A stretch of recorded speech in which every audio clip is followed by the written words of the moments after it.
हस्तियाँ शैनसीन पर तशरीफ़ फरमा और लायक तहसीन हाज़रीन, अस्सलाम वालेकुम।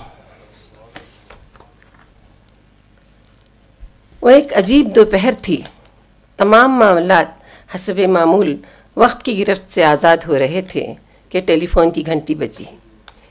एनडी मुल्ला साहब की आवाज़ थर्रा रही थी। उनकी ज़बान उनके अल्फाज का साथ नहीं दे रही थी, गोया वो खुद नहीं जानते थे कि क्या कहना चाह रहे हैं। घबराए हुए शिकस्ता लहजे में कहा, खलील साहब के घर में कुछ इमरजेंसी हो गई है। मैंने अजीज़ुल्लाह बेग को फ़ोन कर दिया है और फ़ोन मुनक़ता कर दिया। मैंने अजीज़ुल्लाह बेग साहब को फ़ोन किया तो उन्होंने ये दिलसोज़ ख़बर सुनाई कि खलील का इंतकाल हो गया। क्या हुआ था उन्हें भी नहीं पता था। मुझे ये एहसास हुआ कि शायद खलील मामून भी नहीं जानते थे कि ये दिन, ये घड़ी उनके लिए आखिरी होगी। मैंने कुछ अरसा पहले ये जुमले लिखे थे तो मेरे वहम गुमान में भी नहीं था कि ये जुमले इस अजीम फ़नकार की रहलत पर सादिक़ आएंगे। कोट, ये तमाम बातें मुझे सता रही थीं। कहीं किसी बड़ी आंधी का पेश ख़ैमा तो नहीं, कहीं ऐसा तो नहीं कि इन लोगों से शाम में मुलाकात ही नहीं होगी। क्या आज मेरी ज़िंदगी की आखिरी रात है? ऐसा ही तो होता है। जब किसी शख्स की दुनिया में आखिरी रात हो तो सारी कायनात को इल्म होता है, सिवाय उस शख्स के जिस पर यह आलम बीतने वाला हो। सच्चा अदब इंसान को अपनी शनाख्त का ज़रिया बनने में रहबर का काम करता है। अदब का ज़हीन कारी एक आला अदीब भी हो तो ज़िंदगी के नशेब व फराज से हक़ाइक़ की तस्वीर दिखाते हैं। और खलील मामून की शख्सियत निहायत गहरी और तहदार थी। बज़ाहिर वो एक रोबदार आईजी थे और बातिन में एक कलंदर भी रूपोश था जो इस दुनिया की हैसियत मक्खी के पर के बराबर समझता था। ऐसी शख्सियत का मौत क्या बिगाड़ सकती है? इस एहसास से तो कई बार गुजर चुके थे। उन्हीं के अल्फाज इस बात की गवाही देते हैं। देखने को कुछ भी नहीं है, अंदर और बाहर आँखों के। कट जाएगी डोर कब सांसों की, कौन जानता है। दायरों को तोड़कर वो बहुत दूर चला आया, दुनिया भी एक दायरा थी। महमूद अयाज ने कहा था, खलील मामून में एक बच्चा जिंदा है। अच्छा है, उनकी जिद उनसे बहुत काम करवाएगी। वो सच्ची बात सच्चे दिल से अदा कर सकेंगे। अब मैं उनकी नज़्म का वो हिस्सा पेश करती हूँ जिससे आया है उनकी अल्लाह से वालिहाना मोहब्बत, उनकी अपनी ज़िद, उन पर यकीन और उससे झगड़ा। मौत के वक्त की दुआ। मौत के वक्त मैं दुआ नहीं मांगूंगा, मौत के वक्त मैं दुआ नहीं करूंगा, कोई दुआ नहीं करूंगा। मैंने नेकी नहीं की कि मुझे अज्र मिले, मैंने गुनाह नहीं किया कि मुझे सज़ा मिले। मैंने वही किया जो मेरी ज़बान ने मुझसे कहलवाया। इख्तिताम होगा, हो सकता है कोई दरवाज़ा खुल जाए आसानी से गुजरने का, मरने का, लेकिन नहीं, तुम खला अंदर खला से हमकनार होने के लिए तैयार रहना, मौत से पहले भी और मौत के बाद भी। खलील रहमान में दोस्ती और सिला रहमी दोनों सिफ़तों का इम्तिज़ाज है। उनकी शख्सियत उनकी सिफ़ात की मुजस्सिम तस्वीर है। उनके क्लासमेट दोस्त ने मुझे बताया कि उनका बचपन मुश्किलों भरा था। क्लास में अव्वल आते थे, जो ही बड़े क्लासेस में आ गए दूसरे बच्चों को पढ़ाना शुरू कर दिया। और इसी दोस्त ने अपने ताल्लुक़ से बताया कि मैं रियाजी में बहुत कमज़ोर था। खलील ने मुझे इम्तिहान की तैयारी में मदद की। मैं उनका ये एहसान कभी नहीं भूल सकता। हमारी दोस्ती चलती रही और मेरी शादी के वक्त उन्होंने कर्ज़ दिलवाया और शादी के मरहले को आसान कर दिया।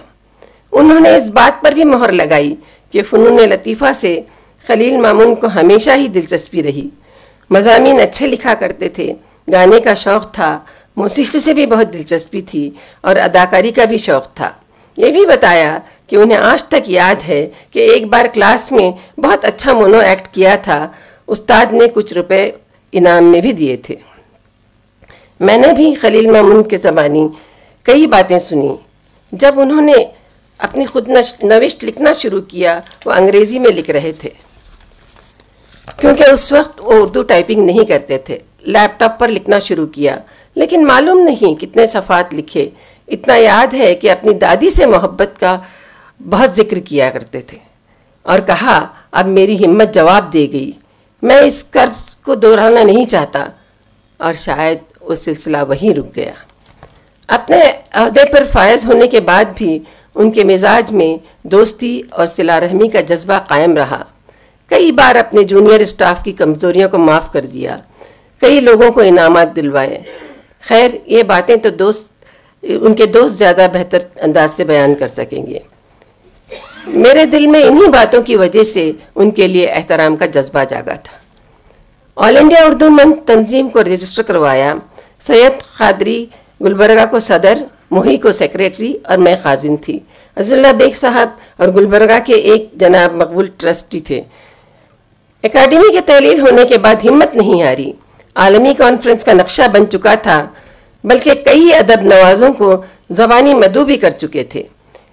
इंसान में जज्बा, लगन और मेहनत हो तो मुश्किल से मुश्किल मुहिम भी कितनी आसानी से सर हो सकती है, उसकी जीती जागती मिसाल थे। उनका जोश खरोश देखकर साथियों ने भी दिन रात एक कर दिए और आलमी कॉन्फ्रेंस के काफिले में जुड़ते चले गए। उबैदुल्लाह शरीफ और मुबीन मुनव्वर भी शामिल हो गए। रहमान खान साहब ने हमारा साथ दिया। इस आलमी कॉन्फ्रेंस की गूंज पूरे आलम में गूंजी। वो तमाम अहबाब जिन्हें हम अच्छे शायर, आला नाक़िद, बेहतर अदीब और खाका निगार के तौर पर किताबों के सफ़ों पर देखते थे, यहाँ जलवा अफरोज़ थे। वारिस अलवी, मोहम्मद अलवी, शहरयार, बशर नवाज, अबुल कलाम कासमी, शाफी खिदवाई, ज़ुबैर रिजवी, शहनाज नबी, पाकिस्तान से इंतज़ार हुसैन, नासिर अब्बास, अमजदुल इस्लाम अमजद, फातिमा हसन, उज़ैर, अताउल हक कासमी के अलावा तकी आबदी, हैदराबाद से मुसफ़ इकबाल तौसीफ़ी, सैयद खालिद खादरी और भी कई नाम हैं जो अब मेरे जहन से निकल रहे हैं। कम खर्च में सारा बंदोबस्त करना था, इजाज़तनामे भी लेने थे। उर्दू की तारीख में पहली बार ऐसा हुआ कि हम इस प्रोग्राम की अर्जी लेकर बेंगलोर से दिल्ली तक वज़ीर आला मनमोहन सिंह से मुलाकात के लिए गए। वज़ीर आला मनमोहन सिंह से मुलाकात, वज़ीर आज़म मनमोहन सिंह से मुलाकात के लिए गए। उन्होंने हमें उर्दू में दस्तखत करके रुखा दिया और उर्दू से अपनी मोहब्बत का इजहार भी किया। जनाब करण सिंह साहब से भी मुलाकात की। एयर इंडिया के टिकट पर हमें माली छूट भी मिली और पाकिस्तानी उद्बा शोरा को मद्दू करने की इजाज़त भी मिल गई। ऐसा कारनामा खलील मामून ही कर सकते थे। इस कामयाब जलसे की खुशी ऐसी हुई कि हम सारी सऊबतें भूल गए, लेकिन अपने अकाउंट को बहाल करने में हमें काफ़ी वक्त लग गया। मंच का इफ्तिताह समद हॉल में हुआ। समद हॉल के मालिक अब्दुल समद ने खुशी खुशी बग़ैर किसी मुआवजे के जगह दे दी। मुख्तलिफ तकारीब में भी हमारे साथ रहे। उस रोज़ कव्वाली का एक प्रोग्राम रखा गया। उस प्रोग्राम की वजह से बेंगलोर में उर्दू जलसों की तारीख़ में एक सुनहरे दौर का आगाज़ हुआ। सौगात और महमूद अयाज, नया दौर और मुमताज़ शीरी ने सिर्फ मखसूस आला अदबी इदारों में अपना मुकाम बनाया, लेकिन उर्दू ज़बान और सकाफ़त के फ़रोग़ के लिए इस अहद में हुए काम ने एक नई रूह फूंक दी और पूरे हिंदुस्तान के ख़ास आम के हलक़ों में इस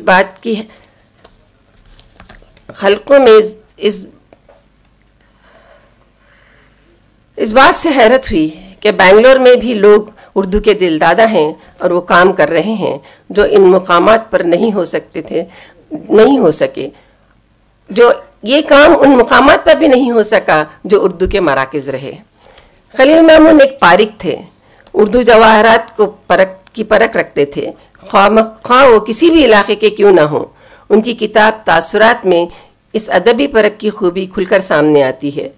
जब्बार जमील, हामिद अकमल, रियाज अहमद कुमार, मोहम्मद अफजल, अकरम नखास, सलीम जाहिद, नासिर बुग़दादी, इसके अलावा और भी बेंगलोर से कई नाम मुतारिफ हुए जिनकी फहरिस्त बहुत लंबी है।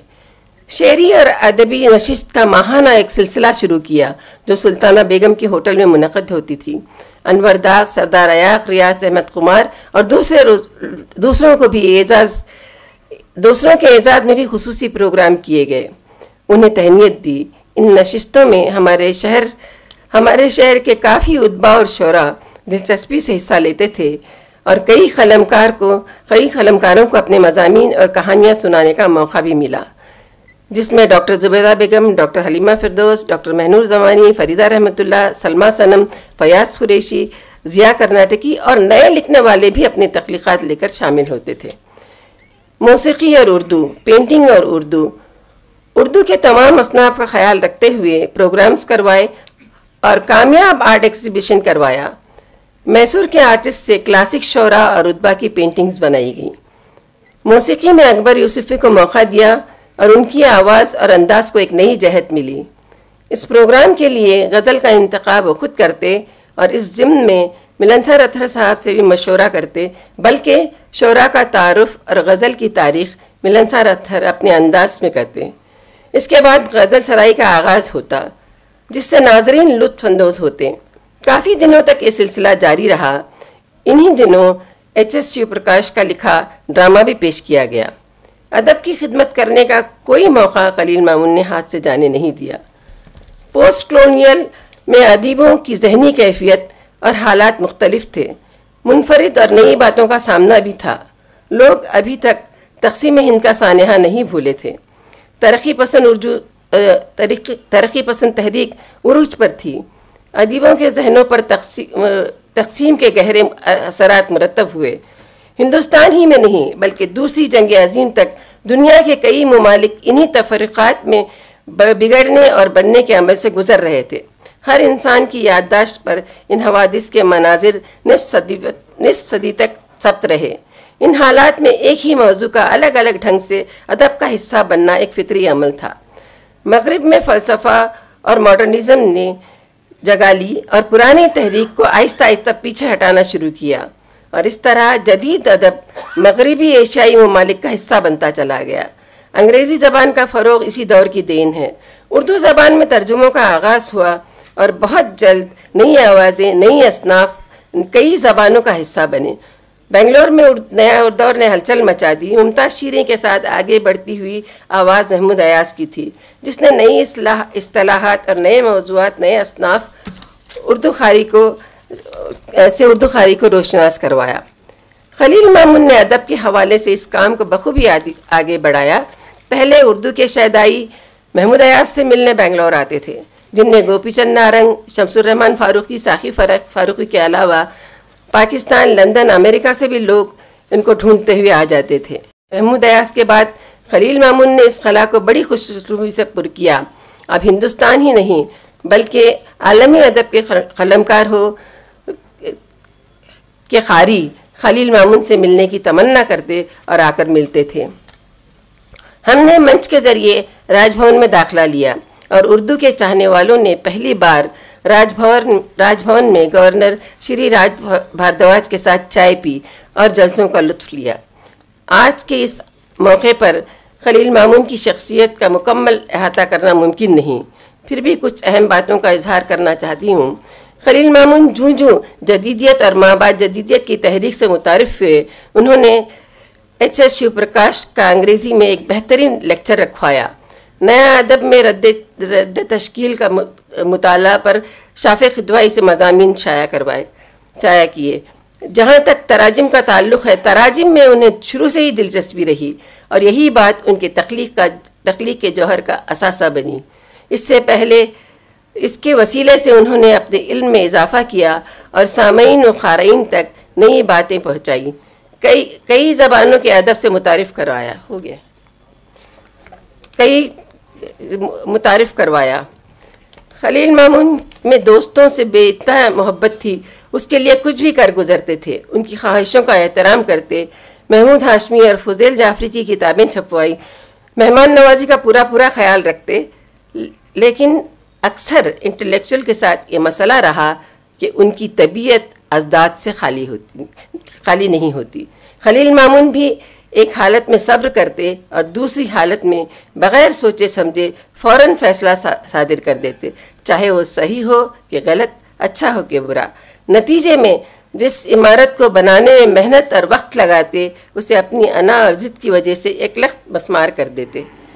इस हकीकत से भी इनकार नहीं किया जा सकता कि कुदरत के निज़ाम में कई ऐसी अशिया की पहचान उनके अजदाद के सबब से हुई है। कुदरत हमें ये सबक सिखाती है कि हर शख्स को उसी तरह कबूल करें जैसा कि वो होता है, चाहे आप उससे इत्तेफाक करें या ना करें। खलील मामून की मुतज़ाद तबीयत उनकी ताकत भी थी और कमज़ोरी भी, जिससे कोई ना बच सका, चाहे वो गोपी चंद नारंग हों, उनके अपने बचपन के दोस्त हों कि फुज़ैल जाफरी। बल्कि ये कहना गलत नहीं होगा कि जो उनकी ग़ुरबत का ख्वाहा होता उसको ये इस तल्ख तजुर्बे से गुजरना ही पड़ता। उनकी खूबी ये थी कि नाइंसाफ़ियों पर आवाज़ उठाते, चाहे उनमें उनका अपना जिया क्यों न हो। ज़ैब गौरी एक मोतबर शायर है। उनके लिए लिखा, ज़ैब गौरी हमारी नस्ल का दरख्शां सितारा है, जिसे हमारे नक़ादों ने दानिस्ता या नादानिस्ता वो मुकाम नहीं दिया जिसके वो अहल थे। उन्होंने अपने नफ़ा और नुकसान की परवाह किए बगैर दुनिया को जो कुछ दे सकते थे वो दिया। लाख शिकायतें रही, लेकिन अपने दोस्तों को, अपने साथियों को, तख्लीक़कारों को अपने साथ बनाए रखा। बीवी बच्चों से बेइंतहा मोहब्बत थी। अपने नवासे के नाम किताब कर दी, बेटी के नाम नज़में लिखीं, बल्कि ये कहना गलत ना होगा कि हर मौजू पर नज़म लिखी। अपने तोते की मोहब्बत उसकी जुदाई पर नज़म कह दी। उनका कलम शायद ही किसी दिन रुका हो। इस बात का उन्होंने खुद एतराफ़ किया कि लिखना मेरी आदत नहीं, मेरी मजबूरी बन गया है। शायद वो ज़िंदगी का हिसाब किताब बराबर कर देना चाहते थे। मैं कहाँ बोझ उठाते हुए जाऊँ मामून, मेरी हस्ती ही बिखर जाए उधर जाते हुए।